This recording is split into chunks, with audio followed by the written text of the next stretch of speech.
Puji Tuhan, saudara, mari kita akan lihat firman Tuhan pada minggu hari ini di tanggal 11 di minggu kedua di bulan Januari 2026 hari ini. Saya akan menyampaikan topik khotbah yang menguatkan iman saya dan saudara, yaitu melangkah maju bersama Tuhan. Sekali lagi, melangkah maju bersama dengan Tuhan. Itulah tema khotbah kita di minggu hari ini. Kita akan lihat firman Tuhan dalam 1 Samuel. Mari kita lihat Alkitab kita dalam kitab 1 Samuel pasal 17 ayatnya yang ke-48. Kita akan baca satu ayat ini. Kita bangkit berdiri. Sekali lagi saya mengajak saudara jemaat kekasih untuk kita bangkit berdiri bersama membaca ayat yang luar biasa ini. Melangkah maju bersama dengan Tuhan. Itulah tema khotbah kita di minggu hari. Kita baca 1 Samuel 17 ayatnya yang ke-48 dalam hitungannya yang ketiga.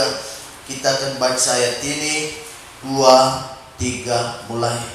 Ketika orang Filistin itu bergerak maju untuk menemui Daud, maka bergeraklah Daud berlari ke barisan musuh untuk menemui orang Filistin itu. Sekali lagi, ketika orang Filistin itu bergerak maju untuk menemui Daud, maka segeralah Daud berlari ke barisan musuh untuk menemui orang Filistin.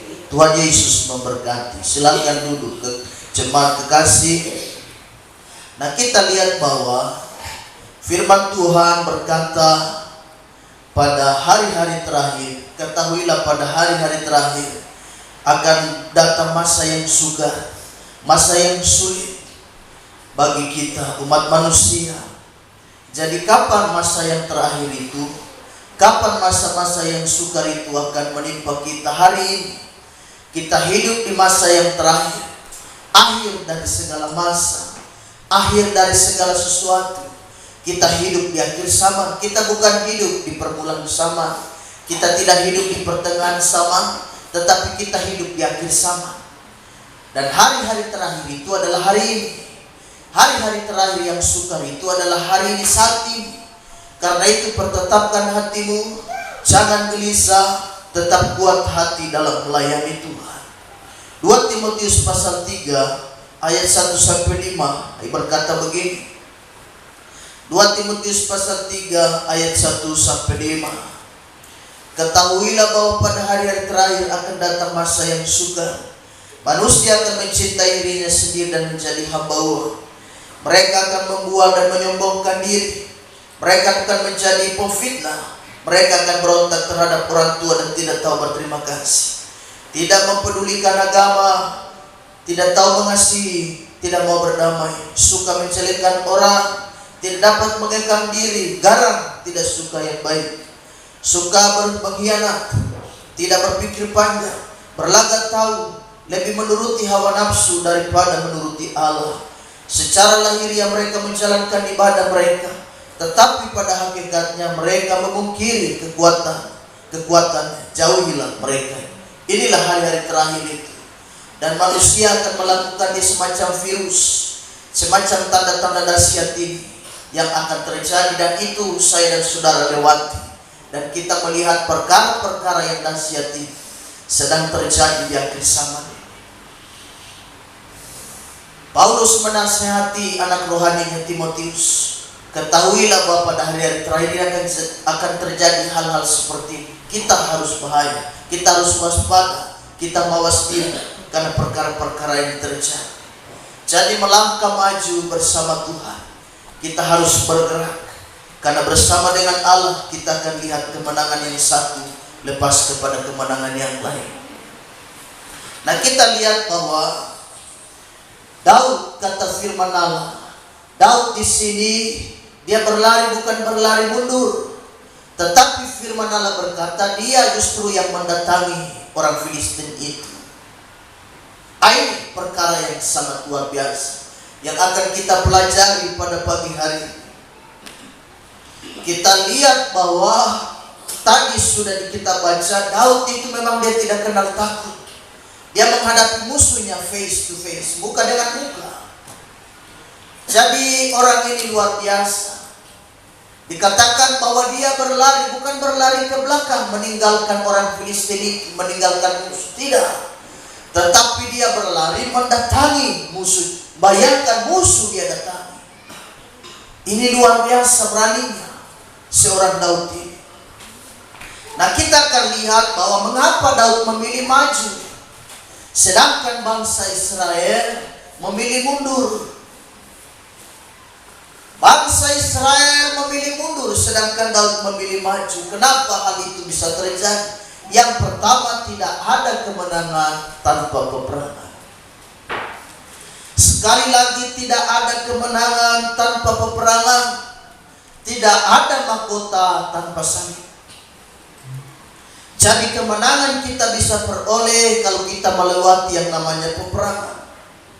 Kita semua tahu bahwa saya dan saudara dijuluki adalah orang-orang sebagai pemenang. Bahkan firman Allah berkata, kita lebih daripada seorang pemenang. Jadi kita adalah pemenang di dalam Tuhan. Kemenangan ini bisa terjadi kalau kita melalui yang namanya peperangan. Jadi harus ada pertempuran, harus ada peperangan jika saya dan saudara mengalami kemenangan. Ingat bahwa seorang juara dia harus melewati yang namanya laga. Seorang pemenang dia harus melewati yang namanya peperangan. Seorang itu disebut dia menang, dia mendapatkan juara kalau dia bertanding. Barulah dia mendapatkan yang namanya juara. Jadi hidup ini adalah pertandingan. Hidup ini adalah gelanggang pertandingan. Saya dan saudara bergumul, bertanding luar biasa. Bergumul dengan ekonomi, bergumul dengan kesehatan, lain sebagainya. Ada jemaat-jemaat yang sakit, kita terus doakan, kita bawa di dalam pergumulan. Kita bergumul dengan berbagai macam pergumulan hidup, rumah tangga. Jadi hidup ini adalah pergumulan. Kita bergumul juga dengan soal pelayanan, soal pekerjaan Tuhan. Ada banyak yang harus kita gumul. Jadi hidup ini adalah pergumulan, hidup ini adalah pertandingan. Kita terus melangkah maju, sebab tidak ada kemenangan tanpa peperangan. Pilihannya hanya dua, kita menang apa kita kalah. Dalam hidup ini, dalam sebuah peperangan pilihannya hanya dua, kita menang apa kita kalah. Kalau kita menang, puji Tuhan, kita dapat mahkota, kita dapat yang namanya gelar, kita mendapat yang namanya sukacita, dan kita bisa dihormati banyak orang. Kita dapat yang namanya juara kalau kita menang. Kita mendapatkan penghargaan, namanya juga orang menang. Tapi kalau saya dan saudara mengalami kekalahan, kalau si kalah juga tidak usah berkecil hati. Kekalahan itu bukanlah akhir dari segala sesuatu. Nah, kita lihat bahwa yang pertama, tidak ada kemenangan tanpa peperangan. Jadi tetap maju, jangan cengeng melayani Tuhan. Jangan jadi orang Kristen yang hanya doa untuk supaya dapat mujizat. Jangan jadi orang Kristen datang ke gereja supaya hanya untuk terima berkat. Jangan jadi orang Kristen melayani Tuhan supaya kita terima apa-apa dari Tuhan. Jangan. Sekali lagi saya tekankan kepada saudara, kita melayani Tuhan, kita hanya bayar hutang. Yang pertama, kita berhutang nyawa kepada Yesus Kristus, dan yang kedua, kita berhutang keselamatan. Jadi kita melayani Tuhan bukan karena apa-apa, bukan karena cari sesuatu. Kita melayani karena anugerah Tuhan. Saya dan saudara hanya bayar hutang kepada Yesus Kristus. Jadi layani Tuhan begitu rupa. Jadi melayani bukan karena cari hormat dan cari sesuatu, jangan. Kalau mental kita dalam melayani Tuhan semacam itu, maka tidak heran kalau orang semacam ini gampang kecewa, gampang undur. Begitu dia tidak dihormati sedikit, langsung dia tinggalkan Tuhan. Begitu dia tidak dihargai sedikit dalam pelayanan, langsung dia undur dan tidak lagi mau melayani, tidak mau lagi bergereja. Kenapa? Orang-orang yang semacam ini, dia gampang tersinggung, dia gampang terluka, dan mereka gampang tinggalkan Tuhan. Karena yang mereka kejar adalah berkat. Mereka tidak tahu siapa pemberi berkat itu. Yang kita harus kejar adalah Yesus Kristus, Sang Pemberi berkat. Jadi kita melayani, motivasi kita harus benar. Tahun 2026 ini adalah tahun kemenangan bagi saya dan saudara. Bukan tahun kesusahan. Kesusahan tetap ada, tapi kalau bersama dengan Tuhan kita pasti menang. Kita bahkan lebih daripada pemenang. Jadi tidak ada kemenangan tanpa peperangan. Itu yang pertama. Kenapa Daud dia bukannya lari undur, tinggalkan musuh, malah musuh yang dia datangi. Wah, luar biasa, berani sekali orang ini. Musuh yang dia datangi, bukan dia lari mengundurkan diri, dia lari tinggalkan medan pertempuran.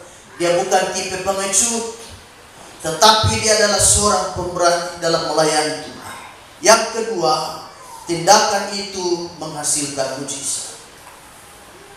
Yang pertama kita belajar dari Daud, tidak ada kemenangan tanpa peperangan. Dan yang kedua, tindakan itu menghasilkan mujizat. Jadi ada sebuah tindakan, ada sebuah upaya saya dan saudara melayani Tuhan. Ada tindakan nyata.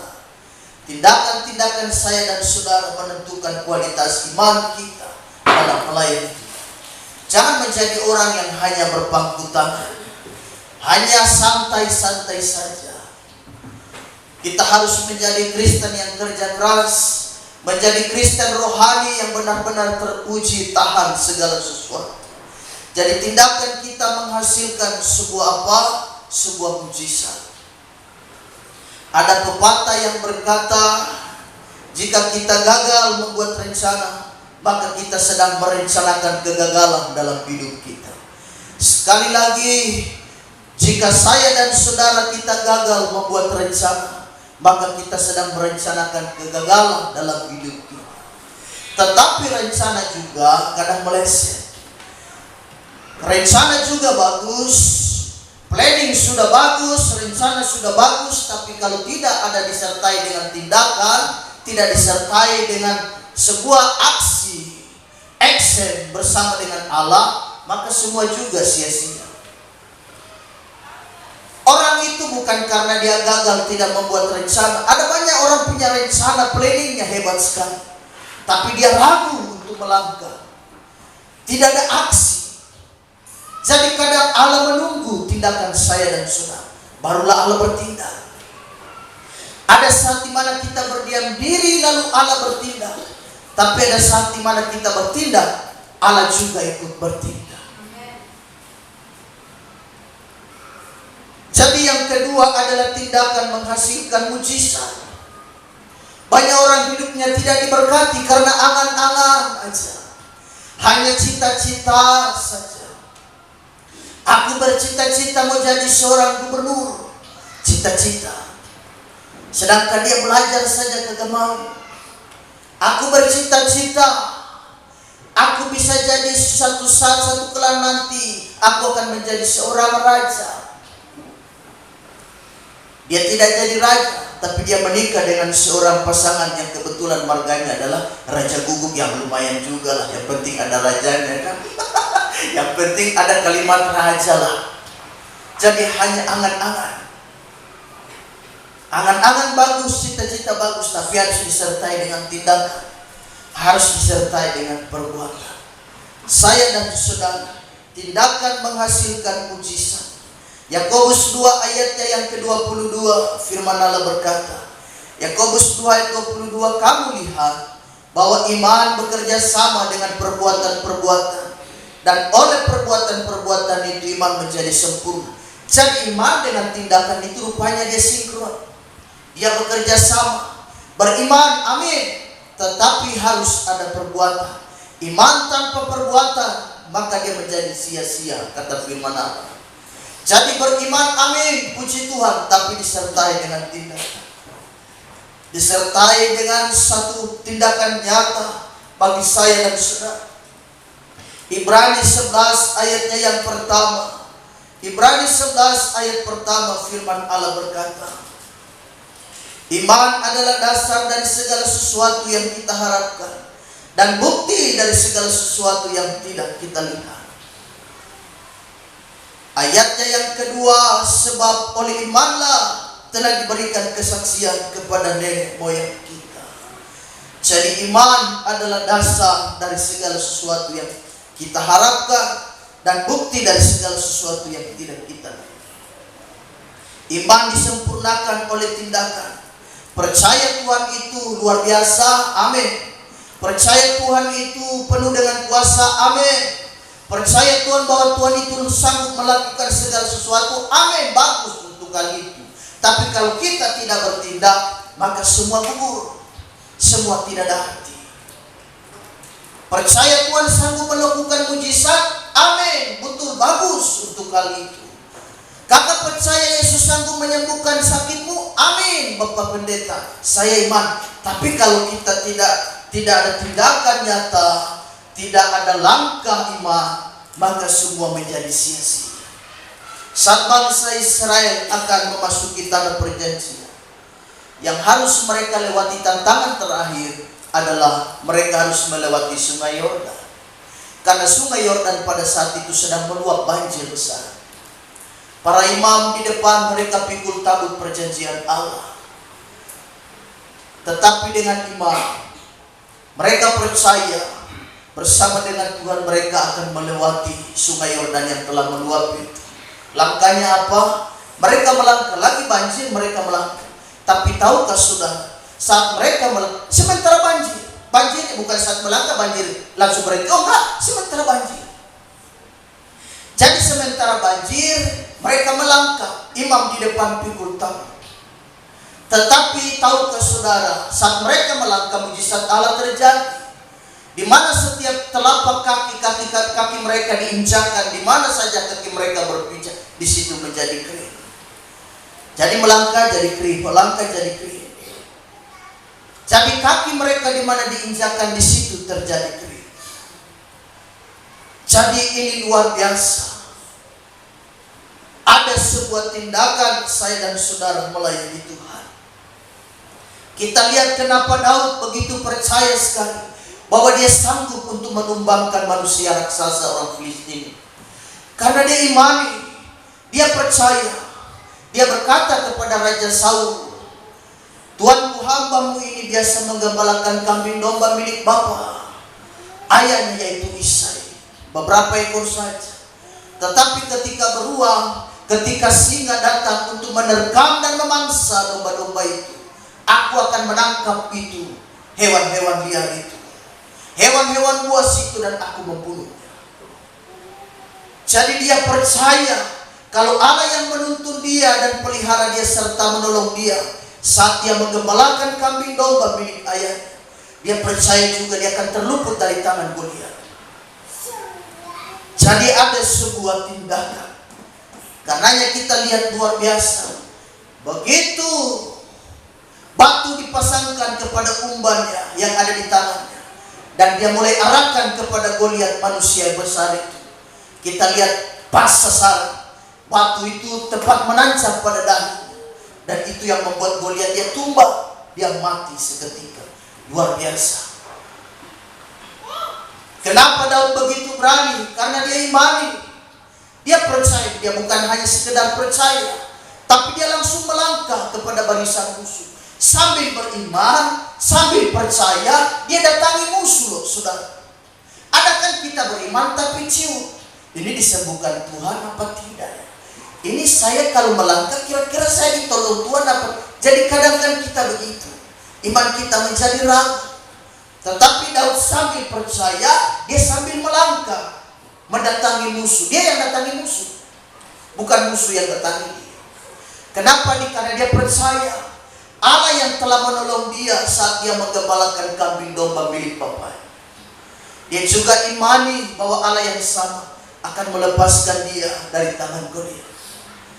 Jadi kita tetap percaya, kita melangkah dengan pasti ada tindakannya. Jangan ragu, meskipun sempat ragu tahun 2026 ini bagaimana ya. Luar biasa. Ada penyertaan Tuhan.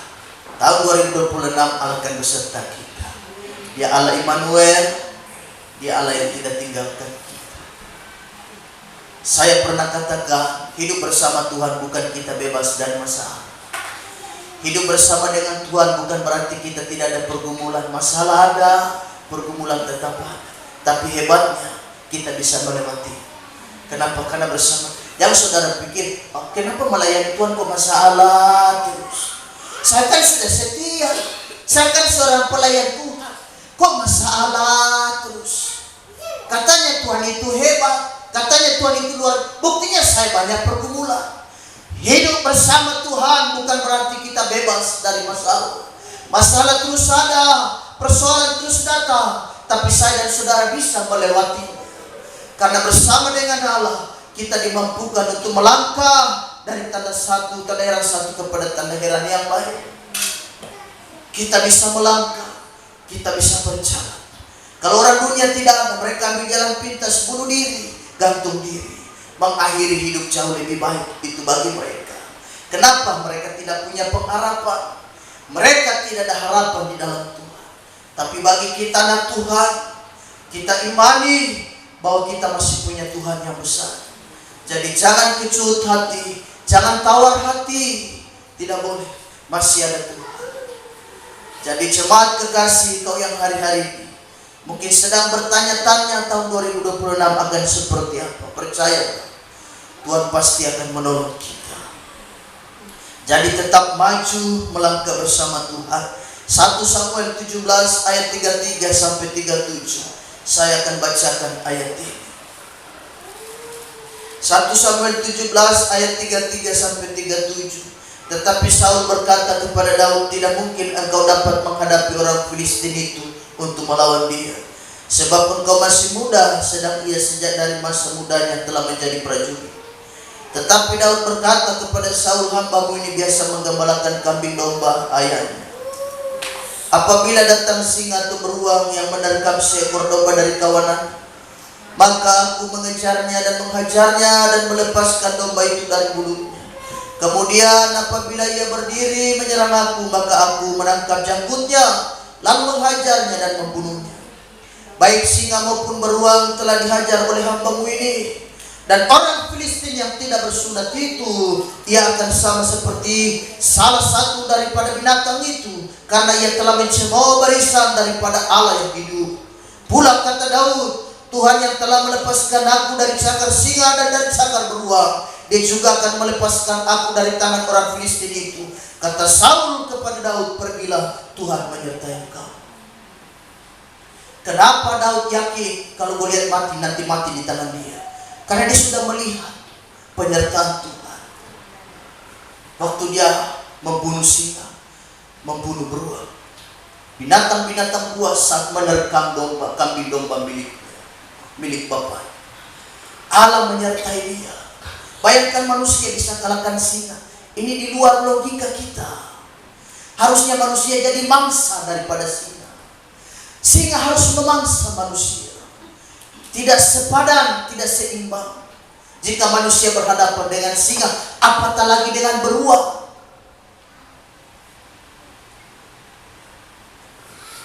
Tetapi kita lihat penyertaan Tuhan. Ini kesaksian Daud. Dia bersaksi, hambamu ini biasa menggembalakan kambing domba milik ayah. Dan aku melihat pertolongan Tuhan. Tuhan melepaskan aku dari cakar singa maupun cakar beruang. Ada kesaksian. Tahun 2026 kita bersaksi, aku telah melewati tahun 2025 tahun kemarin dengan penuh pertolongan dari Tuhan. Maka aku yakin dan aku percaya juga di tahun ini juga Tuhan berserta dengan Tuhan bersama dengan keluarga, rumah tangga serta anak-anak. Tuhan bersama dengan saya dan saudara. Ada kesaksian iman. Karenanya Kristen itu adalah agama yang paling berbeda. Kenapa? Karena Kristen itu bukan hanya bicara soal logika, bukan bicara soal dogma pengajaran, tapi dia juga bicara soal pengalaman pribadi bersama dengan Tuhan.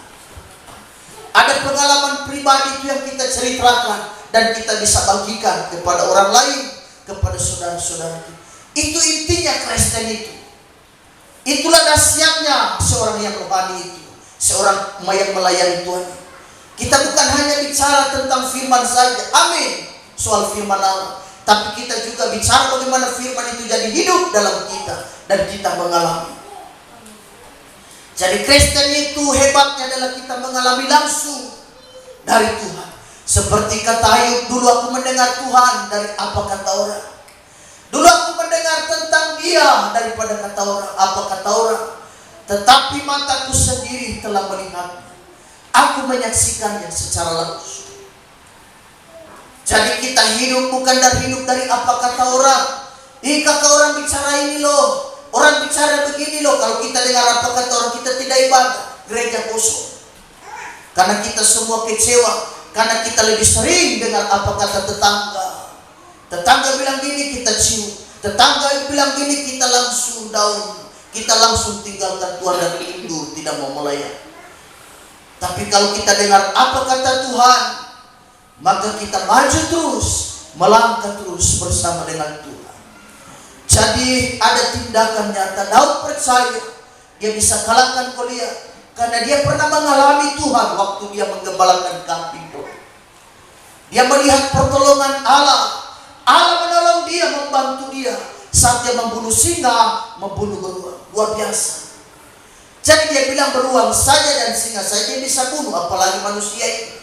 Gampang dia bilang buat saya. Karena dia telah menghina Allah barisan Israel. Orang ini telah menghina Tuhan. Jadi Daud hatinya mendidih, berkobar-kobar untuk membunuh Goliat. Dan kita lihat apa yang terjadi.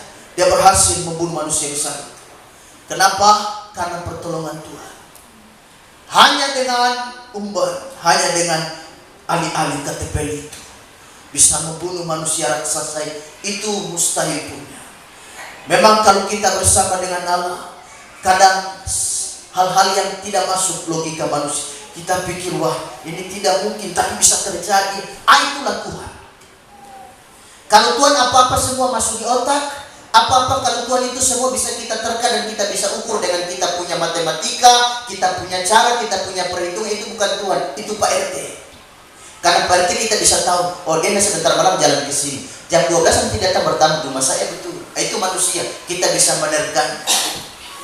Itu Pak Lurah, itu manusia, itu kita bisa menerkannya. Allah itu kadang di luar logika manusia. Itu hebatnya Allah kita. Jadi kita bersyukur, kita percaya kepada Allah yang maha luar biasa, melampaui logika manusia. Allah tidak anti logika, tetapi dia bisa melebihi daripada logika manusia. Jadi luar biasa. Yang terakhir, kita lihat Daud kenapa dia mendatangi musuh. Bukan dia lari sebagai seorang pengecut. Jadi yang kedua tadi ada tindakan nyata. Ada tindakan mujizat Allah terjadi. Yang ketiga, yang terakhir, saat kita bergerak, maka Tuhan akan bertindak. Kita bergerak, kita melangkah maju. Saya dan saudara jangan undur. Ada masalah tetap maju. Ini cara kerja Tuhan. Selain tindakan menghasilkan mujizat, saya dan saudara mesti bergerak. Kita harus melangkah. Kita harus maju. Kita percaya bersama dengan Tuhan kita pasti bisa. Ini cara kerja Tuhan. Kita lihat bahwa Daud tidak menunggu Allah melakukan sesuatu dulu, baru dia bergerak. Dia bergerak dulu karena dia tahu pasti Tuhan bersama dengan dia. Daud tidak menunggu Allah berbuat sesuatu lalu dia bergerak maju mendatangi musuh. Dia bertindak. Jadi tindakan. Allah tidak berurusan dengan orang yang ragu-ragu. Allah berurusan dengan orang yang selalu percaya, selalu punya iman. Apa-apa dia percaya, apa-apa pasti Tuhan akan menolong dia. Jadi iman melihat apa yang tidak nyata, bukan dia melihat kenyataan. Itu iman.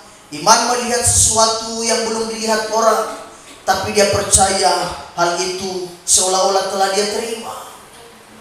Kita mengimani sesuatu yang belum kelihatan. Kita mengimani, kita percaya kepada Tuhan. Allah akan bertindak bagi saya dan saudara. Jadi iman melihat yang tidak kelihatan, bukan melihat yang kenyataan. Jadi Daud tidak menunggu bertindak untuk maju,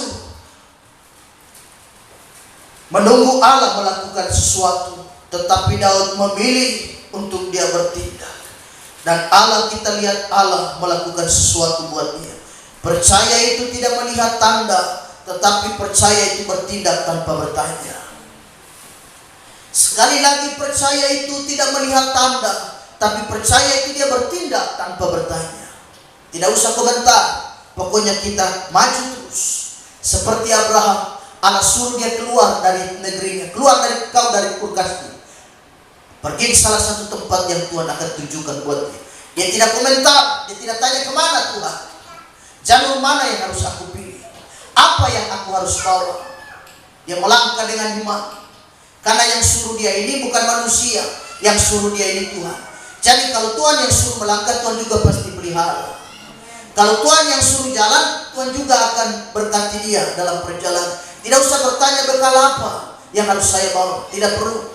Karena yang suruh ini Tuhan, bukan manusia. Jadi kalau Tuhan yang suruh, dia juga pasti otomatis yang akan pelihara. Abraham melangkah dengan iman, sehingga dia patut mendapatkan julukan Bapa semua orang beriman, Bapa semua orang percaya. Kenapa? Karena dia melangkah tanpa harus bertanya. Itulah yang saya katakan, percaya itu tidak melihat tanda, tapi percaya itu bertindak tanpa bertanya. Bertanya, kita bertanya apa-apa, bertanya. Gak perlu kita bertindak, Tuhan pasti akan tolong. Jadi itulah iman Abraham. Kita lihat juga misalnya dalam Injil Lukas pasal 17 ayat 11 sampai 19 bicara tentang 10 orang kusta. Waktu mereka ketemu Yesus, Yesus tidak tumpang tangan. Yesus tidak mendoakan mereka satu-satu. Yesus hanya berpesan dan sampaikan satu kalimat buat mereka. Pergilah, perlihatkan dirimu kepada imam. Orang kusta, 10 orang kusta ini tahu aturan Taurat, apalagi mereka paham betul. Hanya orang-orang yang sudah tahir bisa menghadap imam. Sejauh dia belum tahir, jangan coba-coba menghadap imam. Jangan coba-coba. Karena orang kusta dianggap najis. Orang kusta tidak hidup bersama dengan orang yang sehat. Mereka dikucilkan, mereka dibuang di luar kota. Mereka tidak bersahabat. Pakaian mereka saja menyentuh pakaian orang-orang yang anormal, orang-orang yang sehat. Itu pakaian orang sehat dibakar semua. Apapun disentuh oleh si kusta ini, semua harus dimusnahkan. Saking najisnya penyakit itu di zaman itu, ditakuti dan dikucilkan. 10 orang kusta paham aturan Taurat. Hanya orang yang sudah tahir bisa menghadap imam. Kalau kau belum tahir, jangan coba-coba. Tapi mereka melangkah saja dengan iman. Ada tindakan. Mereka tidak bilang, wah Yesus, cuman begitu kata-katanya. Tapi mereka dengan sebuah tindakan iman, mereka melangkah saja. Di tengah perjalanan mereka menjadi sembuh satu persatu. Wah, luar biasa. Jadi saya dan saudara, kita lihat saat kita bergerak, mujizat Allah terjadi. Saat kita menjadi percaya, iman, tetap percaya Tuhan, mereka menjadi sembuh. Di tengah perjalanan, Allah menyembuhkan mereka. Iman mereka menyembuhkan mereka. Jadi ini luar biasa. Jangan menunggu sesuatu baru kita melangkah. Kita melangkah saja, pasti Tuhan akan buat sesuatu. Jadi tetap percaya, bagi Tuhan tidak ada yang mustahil. Melangkah dengan iman, pokoknya kita maju terus. Apalagi kita dalam pelayanan, mengembangkan pekerjaan Tuhan memang tidak mudah. Tapi kita tidak pernah mundur. Kita imani terus, kita doa terus. Kita percaya Tuhan pasti akan berbuat sesuatu. Dan kita sudah lihat tanda-tanda itu. Bukan hanya tanda, bahkan kita sudah mengalaminya sendiri. Bagaimana pertolongan Tuhan dalam pergumulan pelayanan. Kita melihat Tuhan kirim berkah. Kita gumuli, asal kita percaya. Coba kalau kita semua ragu, kita tidak terima apa. Jadi tetap maju, luar biasa. Tuhan pasti menyiapkan ya, haleluya. Tuhan pasti menyediakan yang terbaik untuk kita. Tidak ada yang sukar bagi Tuhan. Kita lihat ayat terakhir, kita baca bersama. Allah kita adalah Allah yang besar. Allah kita akan menuntun dan pelihara saya dan saudara. Kita akan lihat Yesaya 41 ayatnya yang ke-10. Yesaya 41 ayat 10 kita baca bersama. Kitab Yesaya 41 ayat 10, 2, 3 mulai. Janganlah takut, sebab aku menyertai engkau. Janganlah bimbang, sebab aku ini Allah. Aku akan meneguhkan, bahkan akan menolong engkau. Aku akan memegang engkau dengan tangan kananku yang membawa kemenangan. Puji Tuhan. Saudara mau berkemenangan, amin. Kuncinya jangan takut. Jangan kecut dan tawar hati. Pesan Tuhan kepada Yosua saat dia membawa melanjutkan tongkat estafet kepemimpinan dari Musa. Itu yang Bapak Gembala sudah kembangkan di malam kunci tahun masuk tahun baru. Jangan tawar hati, kata Tuhan kepada Yosua. Yosua tawar hati sebagai manusia. Bagaimana dia menjadi seorang pemimpin yang tiba-tiba, karena Musa pemimpin besar mati, siapa yang ganti? Yosua. Tuhan bilang kau yang ganti. Hamba Musa sudah mati, kau yang ganti. Wih, bayangkan, saya yang pimpin umat yang banyak jutaan ini. Baru umat ini lagi bukan umat yang dengar-dengar. Weh, umat keras kepala. Ya Tuhan, mau pimpin orang banyak ini, mau pimpin umat yang keras kepala, tegar tengkuk, kata firman Allah. Yosua takut secara manusia. Dia ragu, bisakah tidak? Tuhan yakinkan dia, jangan tawar hati, jangan takut. Sejauh kau tidak serong ke kiri dan ke kanan, kau akan melihat tanda-tanda. Jadi berjalan pada firman, berjalan tetap pegang firman Allah. Kita lihat Yosua kemudian mengganti Musa. Kepemimpinan yang luar biasa. Dialah yang membawa masuk bangsa Israel, masuk tanah perjanjian. Jadi Tuhan Yesus baik, tetap setia. Ada pergumulan-pergumulan yang saudara masih bawa dalam doa. Tidak mengapa, saudara jangan patah semangat. Tetap setia. Kita berdoa. Doa menjadi nafas bagi saya dan saudara. Tetap percaya Tuhan sampai jawab doa. Tuhan Yesus memberkati.